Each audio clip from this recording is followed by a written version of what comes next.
자, 고린도전서 10장 1절에서 4절 말씀 제가 봉독하겠습니다. 고린도전서 10장 1절부터 4절까지 말씀입니다. 신약 성경 274쪽 고린도전서 10장 1절부터 4절까지 제가 봉독하겠습니다. 하나님 말씀 들으십시오.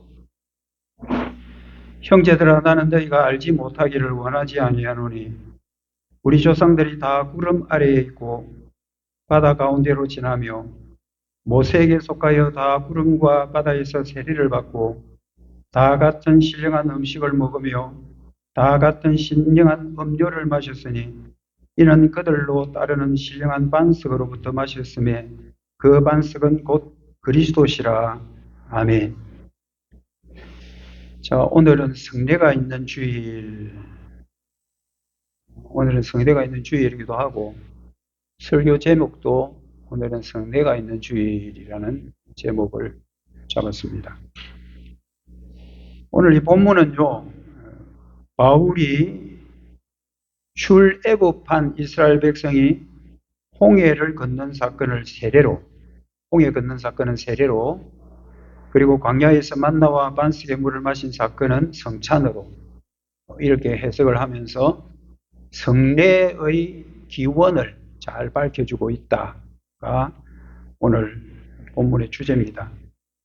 설교 주제는 이렇습니다. 우리의 신앙은 내 감정이나 결단으로 유지되는 것이 아니다. 신앙이라는 것은 내 감정과 내 결단으로 유지되는 것이 아닙니다. 세례를 통해서 그리스도와 연합되어야 되고요. 그리고 성찬을 통해서 예수님의 양식을 계속 먹고 공급받음으로써 우리는 세상, 그 광야 같은 세상을 이길 수 있다라는 그런 주제로 말씀을 드리려고 합니다.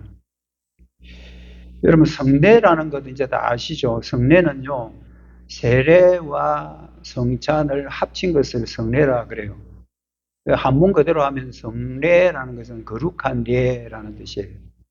거룩한 예식, 거룩한 세러모니, 성례라고 그러고요. 그 거룩한 예식에는 교회에 두 가지가 있는데 하나는 세례, 그리고 하나가 성찬입니다. 그래서 이제 성례가 있다라고 할 때는 그 교회에 세례도 있고 그리고 성찬도 있고. 여러분, 지상교회의 제일 큰 복은 뭐냐 하면 교회에 끊어지지 않고 계속 이 성례를 행하는 것이 지상교회의 가장 큰 복입니다. 여러분, 교회에 세례를 받는다라는 것은 새로운 성도가 들어와서 교회에 이제 가입하기로 하고 그 소정의 과정을 이렇게 겪고 나서 모든 증인들 앞에서 하나님 앞에서 하는 게 세례이기 때문에요. 교회에는 세례를 받는 사람이 많아진다라는 것은 그만큼 새로운 성도들이 많아진다는 뜻이기 때문에 교회는 세례가 많아야 되고요. 유아 세례도 마찬가지고요. 그리고 또 하나가 성찬이에요.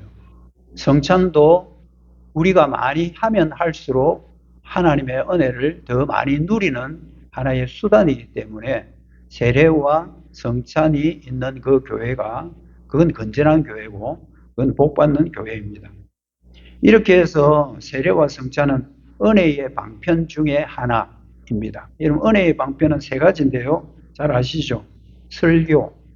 설교를 통해서 은혜를 받고 두 번째는 이 성례, 이 세례와 성찬이에요. 그리고 이제 세 번째가 기도예요. 기도. 그래서 이 기도는 공중 기도든 개인 기도든 다 포함하지만 사실은 은혜의 방편이라고 할 때는 그것은 바로 공중 기도를 말합니다. 교회에서는 공기도라고 그렇게 말하는데요. 그 기도는 개인의 감정이나 개인의 기분 따라 하는 기도가 아니에요. 그 기도는 모든 성도들의 마음을 다 담아서 천상의 예배로 대표로 해서 하나님께 나아가는 것이지 개인의 기도의 고백이 되는 것은 아니다라는 거 항상 공기도 하시는 분들은 명심을 하고 모든 성도들의 마음을 다 담았어. 내 개인이 아닌 공동체의 공적인 기도자로.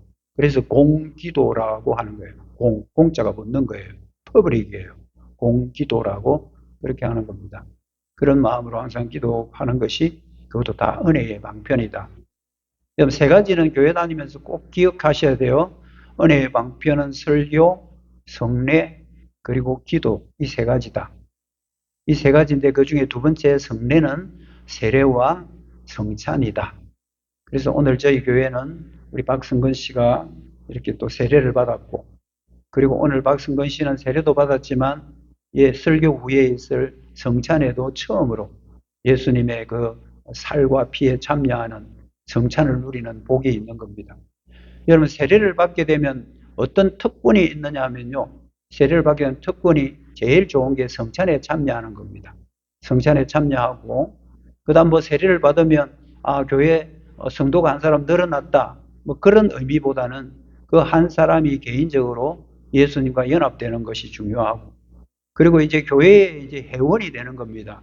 교회 회원이 되어서 이제 교회의 직분도 받고, 그리고 공동회나 교회 총회 같은 데도 참여하게 되고, 또 한편으로는 의무가 있습니다. 예배를 충실하게 드려야 되는 그 의무도 세례교인에게 있다는 거 여러분 명심하셔야 돼요. 여러분들 오늘 박성근 씨 혼자 세례를 받는 것 같지만 여러분들이 세례를 받았다면 나도 옛날에 저렇게 이 손을 들고 전부 다 모든 사람들 앞에 정인들 앞에서 자기가 그런 고백을 했구나라는 것을 여러분 기억을 해야 됩니다. 오늘도 박성근 씨 혼자만의 문제가 아니라 이는 교회 공동체의 복이고 은혜이고 개인적으로 박성근 씨도 하나님의 크신 은혜를 누리시기를 바랍니다. 자, 오늘 우리는 세례는 눈으로 이렇게 보는 거예요. 눈으로 보고 성찬도 눈으로 보고, 그래서 성찬할 때 눈도 뜨고 성찬하시고요. 여러분 세례를 받을 때 저 사람 세례 받네 이게 아니고 저 사람이 세례를 받는구나. 나도 옛날에 저렇게 했지. 그리고 나도 옛날에 저런 서약을 했지. 내가 그런 서약을 한 세례교인으로서 내가 지금도 정말 그 서약대로 신실하게 하나님 앞에서 잘하고 있나라는 자기 평가도 이런 세례를 통해서 하게 되는 겁니다. 오늘 읽은 이 본문은 좀 특이한 본문인데요.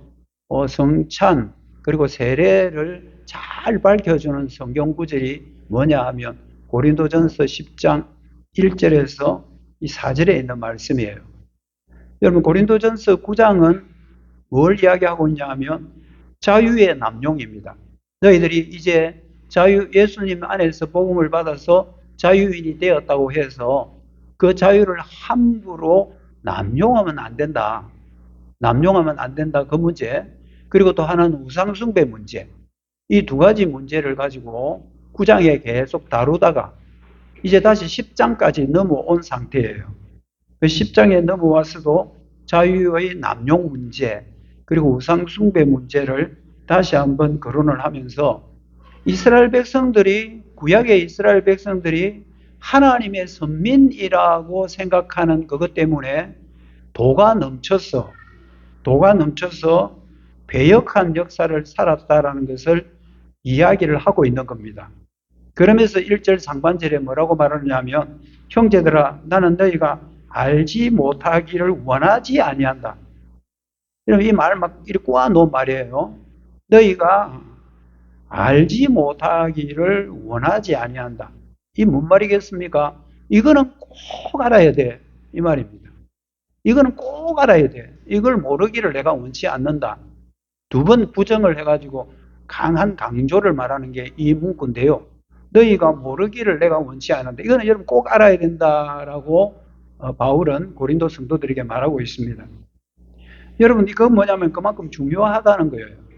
이 말씀은 다른 것도 중요하지만 9장에서 계속 남용의 문제, 자유의 남용, 그리고 우상숭배 문제, 이런 것 때문에 교회에 어떤 어려움이 있었다는 것을 이야기를 하면서 10장까지 넘어왔어도 이것만은 너희들이 꼭 알아라. 너희들이 고린도 교회 성도라면, 오늘날 사천용광 교회의 성도라면 이것만은 꼭 알아라고 강조하는 부분이 오늘 본문입니다. 이스라엘과 그리고 오늘날 고린도 교회 성도들은 같은 한 형제로 봅니다. 여러분, 구약에 있는 사람들은 대부분 이스라엘 사람들이고요. 신약은 이제 이방인들도 다 들어와서 교회를 이루고 있고요. 이스라엘 공동체나 오늘날 지상의 교회나 다 같은 형제라는 겁니다. 구약은 구약, 뭐 신약은 신약, 무나 이렇게 두부 자르듯이 딱 잘라지는 게 아니라 이 말입니다. 구약의 이스라엘 백성들도 하나님의 선민이고 형제들이고 오늘날 고린도 교회 너희들도 같은 형제들이다라고 말하면서 오늘날 교회도 구약에 못지않게 자기 신앙의 자유 때문에 오히려 방종에 빠질 위험이 있다. 그리고 우상 숭배도 할 위험도 있다. 그러면서 새로운 교훈을 주고 있는 겁니다. 바울은 출애굽한 이스라엘 백성들이 홍해를 건넜거든요. 애굽에서 나와서 홍해 건넌 사건 잘 알죠? 10개 같은 영화 보면 모세가 막 탁 지팡이 앞으로 쫙 하니까 우리 그렇게 넘실거리던 홍해 바다가 땅이 쫙 대가 건넌 그런 거 여러분 이미지도 알고 있겠지만 하나님의 말씀에 다 있는 사건이거든요. 그래서 지금 이 바울은 신약 시대 사람이지만 구약의 그 사건을 소환을 해서 뭐라고 그러냐면 너희들 이스라엘 백성들이 홍해 건넌 사건은 오늘날 세례와 똑같고 그리고 이스라엘 백성들이 광야에서 40년 동안 하나님이 주시는 만나 그리고 메추라기 바위를 꿰뜨렸을 때 솟아나는 물 이런 거 먹고 이스라엘 백성들이 40년 살았거든. 그건 오늘날 성찬과 똑같은 거야. 이러면서 구약을 신약과 연결시키는 탁월한 구속사적인 성구를 지금 바울이 말하고 있는 겁니다. 여러분 우리가 교회를 다니면 구약도 알아야 되고 신약도 알아야 되고요. 그런데 구약은 구약이고 신약은 신약이고 이렇게 생각하면 안 되고 구약 말씀과 신약의 말씀은 예수님 안에서 다 연결된다. 구약과 신약 성경은 예수님이 주인공이고 예수님 안에서 연결된다라는 그런 믿음과 신앙과 신학을 여러분 갖고 있어야 돼요. 여러분 신학자는 아니지만 그런 신학도 있어야 된다는 말이에요. 그래서 바울은 그걸 지금 굉장히 총체적으로 잘 말해줍니다. 너희들 홍해 지난 그거는 세례고 그리고 광야에서 너희들이 먹었던 그것은 만나고 이런 걸 전부 다 성찬이야. 그러면서 성례를 제일 잘 밝혀주는 구절이 오늘 본문의 말씀이다라는 겁니다. 저는 오늘 두 가지만 딱 말씀드리려고 해요. 은혜의 방편 가운데의 성례, 무엇이 세례고 무엇이 성찬이고 특히 박성근 씨는 오늘 세례를 받았는데요. 세례가 뭔지를 지금까지 우리 최훈 장로님을 통해서 공부를 열심히 했지만 이제 또 한 번 더 세례가 뭔지 마음에 깊이 새기는 시간 되어야 되고요. 그리고 세례를 이미 받은 여러분들도 마찬가지고 아직 세례를 못 받은 분은 세례를 받아야 되는 거구나라는 그런 거룩한 부담도 가지시는 것이 좋다라는 말씀을 드리고 그럼 또 성찬은 뭔지를 간단하게 말씀드리고 바로 이어서 성찬을 집례하도록 그렇게 하겠습니다. 여러분 세례라는 것은요 딱 한마디로 요약을 하면요 예수님과 연합이에요. 세례는 그리스도와의 연합이다. 여러분 세례 그리스도와 연합 한번 제일 위에 있는 것 같이 한번 읽어봅시다. 시작. 세례 그리스도와 연합. 여러분 세례하고 제가 점을 콕 찍어놨죠. 세례라는 거는 그리스도와 연합입니다. 이런 뜻이에요. 여러분 1절 하반절과 2절 상반절을 제가 이렇게 좀 축약해서 올려놨는데요. 우리 조상들이 다 구름 아래에 있고 바다 가운데로 지나며 여러분 구름 바다 두 개 생각하셔요. 구름 아래에 있고 바다 가운데로 지나며 모세에게 속했다. 속했다 거기 여러분 성경에 동그라미 딱 쳐놓으셔요. 모세에게 속했다. 그래서 우리는 구름과 바다에서 뭘 받았다? 세례를 받았다. 여러분 여기 나와 있는 구름이나 바다는 삼천포 바다를 말하는 게 아니고요. 여기 바다는 홍해입니다. 홍해를 가리키는 거예요. 그래서 구름이나 홍해 이 사건은 구약의 사건이지만 그것은 오늘날 신약교회에서는 뭐다? 세례다. 이렇게 구약과 신약을 연결하는 아주 탁월한 바울의 신학입니다. 이건 뭐 바울 자기 생각에서 나왔겠습니까? 성령님께서 그렇게 가르쳐 주셔서 자기도 깨닫고 그리고 그것을 기록해서 고린도 교회에 보낸 편지죠. 여러분 한번 생각해 보십시오. 앞에는 지금 넘실거리는 홍해 바다가 있고요. 뒤에는 지금 애굽 군인들이 막 추격해 옵니다. 애굽의 바로 왕이 이스라엘 백성들을 안 보낼라 그래요. 처음에 안 보낼라 그러다가 하나님께서 10가지 재앙을 하나씩 하나씩 내리니까요. 마지막에는 이스라엘 사람이든 애굽 사람이든 첫 번째 태어나는 장자든 짐승이든 동물이든 전부 다 죽이는 그런 재앙을 떨어뜨렸거든요. 그런데 이스라엘 백성들에게는 어린 양의 피를 발라가지고 있는 그 집은 그냥 통과합니다. 통과해서 이스라엘 백성들은 고스란히 살게 해주시죠. 이게 여러분들 그 애국에서 일어나는 사건이고, 그렇게 놀래 자빠졌던 그 바로는 어쩔 수 없이 이스라엘 백성들을 그래 애국에서 나가라. 그렇게 해서 여러분 60만 명의 그런 남자 장정들, 여자들하고 아이들하고 합하면 한 200만 정도 되는, 200만, 250만 정도 되면요, 우리 삼천포 인구의 몇 배 되겠습니까? 부산이 뭐 한 300만 지금 되려나 모르겠는데요. 하여튼 엄청난 사람들이 이렇게 이제 애굽에서 나왔는데, 갑자기 바로 마음이 변심이 생겨가지고요, 마음이 변해가지고요, 저 사람들 죽여야 된다 하면서 군대를 막 뒤에 추격을 하도록 했거든요. 저 사람들 못 가게 해라, 다 죽여라, 이런 거예요. 근데 마침 가는데 앞에는 홍해 바다가 있고, 뒤에 군대가 추격하고 있고, 완전히 끝장날 상황입니다. 모세는 하나님께 기도했고, 하나님께서는 이 지팡이를 바다를 향해서 지팡이를 뻗으라고 했을 때 놀라운 일이 일어납니다. 바다가 완전히 갈라져 가지고요, 땅이 마른 땅이 돼서 백성들이 전부 다 지날 동안 물이 벽을 이루어서 사람들 다 지나게 하고요. 그러고 나서 바로 군대가 이제 바로 뒤에 추격해 올 때 물은 다시 원상복귀. 그렇게 해서 그 애국 군대가 완전히 수장이 다 되어버리죠. 이제 이렇게 해서 홍해 바다를 건넜던 이스라엘 백성들은 어떤 생각을 하냐 하면요, 우리는 물에 들어갔을 때 이미 죽은 사람이야.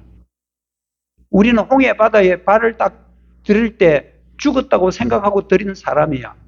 그런데 우리는 홍해 바다에서 살아났어. 여러분, 죽었다가 살아났다라는 거예요. 여러분, 어디에서 죽었다가 어디에서 살아나는 것일까? 여러분, 애굽의 군대들이 쫓아오고 지금까지 430년 동안이나 애굽의 노예로 있어서 히브리인들의 정신, 하나님을 믿는 신앙은 거의 다 사라져버릴 지경. 여러분들 교회를 430년 동안 안 다녔다? 한번 생각해 보시면, 여러분들이 지금 교회를 다니고 있는데, 교회를 여러분들 한 일주일만, 주일 예배 한 번만 빠져도 뭔가 기분이 좀 깨림직하고 안 그렇습니까? 한 2주 정도만 빠져도 내가 이렇게 하면 안 되는데, 내가 그리스도인이 교회 다니는 사람이 이렇게 하면 안 된다고 나는 들었는데 그런 마음이 들지 않습니까? 근데 이 사람은 430년이라는 긴 기간 동안 하나님과의 관계가 단절되었으니까 영적으로 얼마나 침체되어 있는 상태겠습니까? 그런 노예로 있던 이스라엘 백성들이 이제 홍해를 가르면서 어떤 생각을 했느냐 하면, 나는 그 애굽의 노예로 있던 내 하나님보다는 내 옛자가 살아있던 이것이 이제 홍해에 들어갈 때 이거는 죽었다. 그리고 홍해에서 바다에서 나올 때 이제 내가 새로 태어났다. 이게 여러분들 홍해 바다의 굉장한 의미입니다. 그냥 그 사람들은 물속에 들어갔다가 안 빠져서 안 죽고 살았네, 이게 아니라 이미 죽은 건데 살았다는 거예요. 이것은 자기의 옛자는 완전히 죽고 이제 새롭게 완벽하게 이스라엘 백성 공동체로, 언약의 공동체로 다시 태어났다라는 의미가 홍해 바다 사건의 의미입니다. 여러분, 이것은 철저한 연합인데요. 아까 제가 동그라미 칠하는 그 부분 다시 한번 보십시오. 모세에게 속하여서 구름과 바다에서 새로 태어났다. 세례를 받았다 이러는 겁니다. 모세에게 속했다라는 이 말. 여러분, 모세에게 속했다는 것은 모세와 연합했다 이 말이에요. 모세와 한 덩어리가 됐다. 육체도 마음도 한 덩어리 됐다. 이 말은 모세 때문에 살았다라는 말과 똑같은 말입니다. 모세에게 속해서 바다에 빠져 죽어야 될 내가 홍해 바다에서 안 빠져 죽고 내가 살아났다. 모세에게 속해서 그리 됐다라고 말합니다. 속했다라고 말합니다. 속했다라는 이 말이 여러분들 그냥 연합했다 이 뜻이에요. 하나 되었다 이 말입니다. 근데 여러분 하나 물어볼게요. 모세가 여러분들 이스라엘 백성들을 구원을 했겠습니까? 오늘날 여러분들이 모세 때문에 구원받아서 하나님의 자녀 됐습니까? 모세가 아닙니다. 모세는 하나의 그림자고요. 모세는 하나의 모형이에요. 모세는 모형입니다. 그림자입니다. 실체가 따로 있습니다. 그 실체가 누구냐면 예수님입니다. 예수님과 연합해서 구원받습니다. 구약에는 예수님의 모형으로 등장하는 그림자와 같은 모세에게 속해서 홍해바다에서 죽다가 살아났고, 우리는 이제 예수님으로부터 우리 죄가 죽고 우리가 다시 살아났다. 그런 것을 아는 게 뭐다? 세례다. 그래서 세례는 철저하게 예수님과 연합되어 있다라는 것을 말합니다. 우리 박성근 씨 마음에 잘 새기십시오. 내가 오늘 세례를 받았는데 사람들 앞에 세례를 받은 것 같지만 성부와 성자와 성령의 이름으로 세례를 받았고, 이제는 나의 옛 죄가 죽고 예수님과 딱 찰떡같이 딱 연합해서 내가 이제 새로운 언약 백성 되었다라는 것을 믿으셔야 합니다. 갈라디아서 2장 20절에 보면 내가 그리스도와 함께 십자가에 못 박혔고, 여러분 혹시 십자가에 못 박혀 죽은 사람 있습니까? 여기 십자가에 못 박혀 죽은 사람 누가 있습니까? 예, 십자가 못 박혀 죽었습니다. 십자가 못 박혀 죽은 사람 있습니까? 그러다 다시 부활하신 분이 있습니까? 없잖아요. 근데 성경은 그렇게 이야기해요. 내가 그리스도와 함께 십자가에 못 박혔다? 그래서 내가 이제 또 다시 사는 것도 예수님 안에서 살았다? 바울이 지금 그 말하고 있는 겁니다. 바울은 우리가 똑같은 인간이에요. 바울도 여러분들 마음에 죄도 있고요. 나쁜 마음도 품고 똑같아. 근데 바울이 이런 고백하는 거는 우리 고백과 똑같은 거예요. 내가 그리스도와 함께 십자가에 못 박혔다? 그건 우리 십자가에 못 안 박혔잖아요. 이 무슨 의미일까요? 예수님이 십자가에 죽는 것은 내 죄 때문에 죽었다. 그래서 예수님이 죽을 때 내 죄도 같이 죽었다. 이게 예수님과 연합입니다. 예수님이 죽을 때 내 죄도 죽었다. 예수님이 살아날 때 내가 다시 살아났다. 그래서 나는 이제 새로운 생명이 되었다. 그래서 내가 사는 것은 내 안에 내가 사는 게 아니고 내 안에 그리스도가 사시는 거다. 저와 여러분의 신앙생활은 여러분의 의지와 여러분의 고민과 여러분의 마음의 결정 때문에 사는 게 아니고 우리는 우리 안에 연합되어 있는 예수님 때문에 사는 것임을 확실하게 도장 찍듯이, 모든 증인들 앞에 하나님 앞에 도장 찍듯이 꽝 하고 도장 찍는 이게 뭐다? 세례다 이 말입니다. 여러분 우리가 조금 전에 세례를 했지만 이 세례는 예수님과 연합된 박성근 씨에게 박수도 보내고 우리가 그분들 칭찬도 해야 하지만, 이것은 사실은 천사와 마귀와 온 회중 앞에서 이 사람은 이제 예수님과 연합된 사람이고 이 사람은 예수님의 존재, 예수님의 소유입니다 라고 도장을 꽝 찍는 이게 세례란 말입니다. 저와 여러분 세례 다 받았다면 저와 여러분은 누구와? 예수님과 연합되어 있는 사람을 믿으시기 바랍니다. 두 번째는 성천인데요.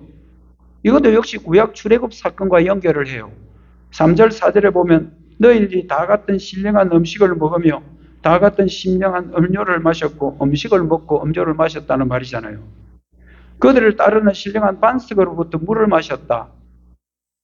여러분 40년 동안 이스라엘 백성들이 애굽에서 나와가지고 가나안까지 실제로 가면 한 달 안에 다 가는 거리예요. 그런데 광야에서 40년 헤매고 다녔다는 건 뭘 의미하느냐면요, 하나님께 불순종해서 그래요. 우리 그런 사람 많습니다. 저 사람은 참 믿어야 될 사람인데, 저 사람은 하나님의 택한 백성인데, 근데 이 사람이 온 세상이 너무 좋아가지고 세상이 재미있거든. 그리고 또 돈이나 좀 따라 붙으면 더 재미있거든. 저기 하고 싶은 거 다 하는 거잖아요. 그래서 세상을 막 40년, 50년을 빙글빙글 돌아요. 그러다가 어떤 이유로 말미암아 내가 이렇게 살아서 안 되겠다, 내가 교회 다녀야지, 그러면서 교회를 와서 신앙생활을 하는 사람들이 많거든요. 택한 백성인데 광야를 40년이나 돌다가 빙글빙글 돌다가 약속한 가나안 땅에 들어가는 이스라엘 백성들하고 똑같은 거예요. 여러분 사실은 한 달 안에 가나안으로 갈 수 있는 거리예요. 그런데 거기서 불순종했거든. 불순종해 놓으니까 40년 동안 하나님이 너희 훈련 좀 받아라 해가지고 40년 동안 그 좁은 가나안 땅에 이리 헤매고 저리 헤매고 살았는데, 근데 하나님이 보증해 주는 게 뭐냐면요, 먹을 거는 내가 책임진다는 거예요. 하나님이 먹을 거는 내가 책임진다. 40년 동안.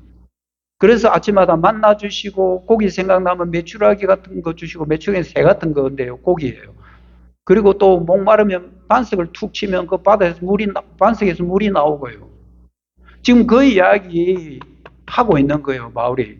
그 이야기 하면서 너희들이 먹었던 음식은 만나고, 너희들이 마셨던 그 물은, 반석에서 나온 그 물은, 그 음료는 다 반석이신 예수님에게로부터 나온 물이야.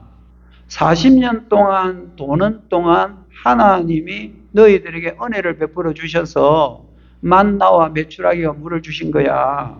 이 신령한 음식, 이것이 오늘날 예수님의 피와 살이야라고 구약의 사건을 예수님과 딱 연결시켜서 진짜 대단한 설교를 지금 바울이 하고 있는 겁니다. 저는 그 말씀 갖고 여러분에게 다시 한번 지금 설교하고 있는 거고요. 여러분, 구약에 먹고 마셨던 것은 진짜 물 마시고 진짜 만나 먹은 거잖아요. 그런데 바울은 그 말을 조금 바꿔요. 너희들이 먹었던 물, 너희들이 마셨던 그 음식은 신령한 거야.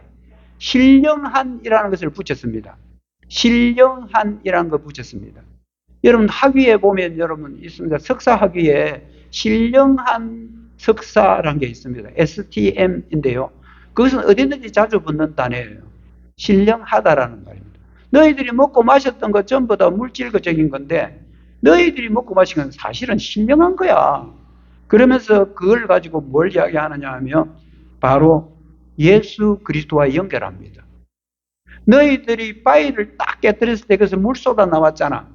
그래서 너희 물 먹고 너희들이 살았잖아. 이렇게 이야기를 하면서 사실은 바위를 깨뜨린 그것이 예수님께서 우리 죄를 위하여 죽기 위해서 자기의 몸을 때리고 자기 몸을 찢어버린 것과 똑같은 현상이라는 겁니다. 피를 쏟아내시고 우리를 영생 주신 그것은 바위에서 쏟아낸 그 물을 먹고 살았던 것처럼 예수님의 피를 먹고 마신 우리들이 이제 예수님과 완벽하게 연합되어서 우리가 구원받았다. 고린도 교회 성도들이여 이 말을 알아듣겠는가라고 하면서 편지를 보낸 겁니다. 요한복음 6장 55절에 보면 내 살은 참된 양식이고 내 피는 참된 음료다. 여러분, 이런 게 놀랍지 않습니까? 바울이 하는 말하고 지금 요한이 말하는 말이 똑같아요. 그냥 사람은 다른데, 이 사람은 사도고 이 사람은 사도지만 12제자는 아니에요, 바울은. 그런데도 부활하신 예수님을 만나죠. 그래서 사도고요. 요한은 예수님과 같이 있었던 사람 아닙니까? 근데 말이 똑같아요. 내 살은 참된 양식이다. 그리고 내 피는 음료다. 그러면 살과 음료, 음식과 음료, 바울이 지금 고린도 교회 성도에 보내는 편지하고 똑같잖아요. 예수님의 몸과 피가 바로 신령한 음식이다라는 거고요. 그것을 먹는 성도는 새 힘을 얻는다. 우리는 영적으로 성찬을 통해서 새 힘을 얻는 겁니다. 여러분, 성찬은 영적으로 예수님의 살과 피가 지금 우리에게 온 겁니다. 이걸 갖다가 칼빈은 영적 임재설이라고 말합니다. 여러분, 우리가 예배 드리는 것 같지만 사실은 여러분들은 모두 다 천상에 연결돼서 예배 드리는 시간이고요. 지금 우리가 먹고 마시는 포도주하고 떡은 예수님의 살과 피인 것이 성령님을 통해서 영적으로 하늘에서 공급받아서 지금 우리가 성찬을 하게 된다라는 겁니다. 성도들은 이런 것들을 통해서 은혜를 누리고 이런 것들을 통해서 영적인 양분을 공급받는 시간이니까. 여러분, 몸이 약해지면 한약 지어 먹잖아요. 내 요즘 몸이 너무 허해. 야, 그러면 좀 몸 보신하는 거 보신약을 좀 먹잖아요. 여러분, 우리가 영적으로도 신앙생활을 하면 주님과의 관계가 멀어지면 침체돼요. 다운돼요. 그럴 때 그 힘을 다시 북돋워주는 하나의 보약 같은 게 뭐냐 하면 성찬이란 말입니다. 그래서 여러분 한 달에 한 번꼴 성찬을 해주는 것도 좋지만 매주 성찬을 하는 교회도 지금 세계 안에 참 많이 있고요. 우리는 한 달에 한 번이라도 우리의 영적인 기운들을 다시 북돋우자라는 뜻에서 성찬을 베푸는 겁니다. 성찬이 여러분 장난이 아닙니다. 성찬은 내가 다시 주님의 살과 피에 딱 연합해서 주님의 그 영양소를 내가 공급받고 새 힘을 얻는 시간이 성찬인 것입니다. 오늘은 성례가 있는 주일입니다. 내 안에 감정 갖고 내 안에 기분 갖고 신앙생활을 하면 안 됩니다. 다시 한번 말씀드릴게요. 여러분의 기분에 따라서 내가 구원 받았다가 내가 구원 못 받았다가 그건 여러분 복음이 아니에요. 여러분 우리의 신앙은 내 안에 감정이 근거가 되면 안 되고 내 감정이 뜨거우면 은혜 받고 내 감정이 식으면 내가 마치 자녀 아닌 것 같고 에라 모르겠다 더 이상 교회 안 갈란다 졸업할란다 이렇게 해서 교회를 다니다가 안 다니는 사람들이 참 많아요. 왜 그래요? 진정한 복음이 그 안에 깊이 뿌리를 못 내리고 있는 거예요. 여러분 신앙이라는 내 감정의 근거가 되는 것이 아닙니다. 바로 예수님 안에 근거가 있다는 것 여러분 마음속에 깊이 새기십시오. 하나님은 오늘 광야 같은 이 세상 한복판에 요동치지 않는 가장 확실한 은혜의 방편으로 주신 것이 이 설교 그리고 성례 기도입니다. 세례를 통해서 너는 내 피로 값주고 산 내 아들 내 딸이야 하고 예수님의 소유라고 도장 콱 찍어주는 게 세례고요. 성찬은 내 힘으로 살려고 하지 마. 네 힘으로 살아가지는 못 살아. 그러니까 내가 지키고 상하여 흘린 이 피, 생명의 보급품을 너희들이 계속 받아야 힘없고 일어서서 살아갈 수 있다고 우리에게 하늘 양식을 주는 게 성례입니다. 세례는 예수님의 교제의 시작이라고 한다면요. 성찬은 예수님의 교제의 절정이에요. 다시 한번 말씀드릴게요. 세례는 예수님과 교제의 시작이고 예수님의 교제의 절정이 바로 성찬입니다. 여러분 교제라는 것은 차 마시고 밥 먹는 게 교제가 아니에요. 교제는 삼위일체 하나님의 언약의 신실함이고요. 언약의 보존, 이게 사실은 참된 교제의 의미입니다. 언약이 없으면 진정한 교제도 없습니다. 모든 교제의 개념은 성경에서 하나님과의 언약 사상에 의해서 결정된다는 것도 아셔야 됩니다. 그러하기 위해서는 성찬은 교제의 절정이며 영원히 보존되는 언약의 가장 무르익은 열매라고 신학자들은 표현을 합니다. 성례는 내 열심의 결과물이 아닙니다. 나를 살리기 위해서 십자가에서 모든 것을 내어주신 삼위일체 하나님의 가장 뜨거운 사랑과 은혜입니다. 오늘 세례를 받고 성찬의 식탁에 나가는 모든 성도들은 자신의 연약함을 보지 마십시오. 나를 끝까지 책임지시는 그리스도, 바로 그분이 우리의 주인이심을 붙들고 예수님의 십자가를 굳게 잡고 이 험악한 광야 같은 세상 속에서 이 세상을 돌파하는 그런 승리자가 되기를 주님의 이름으로 축복합니다. 기도하겠습니다.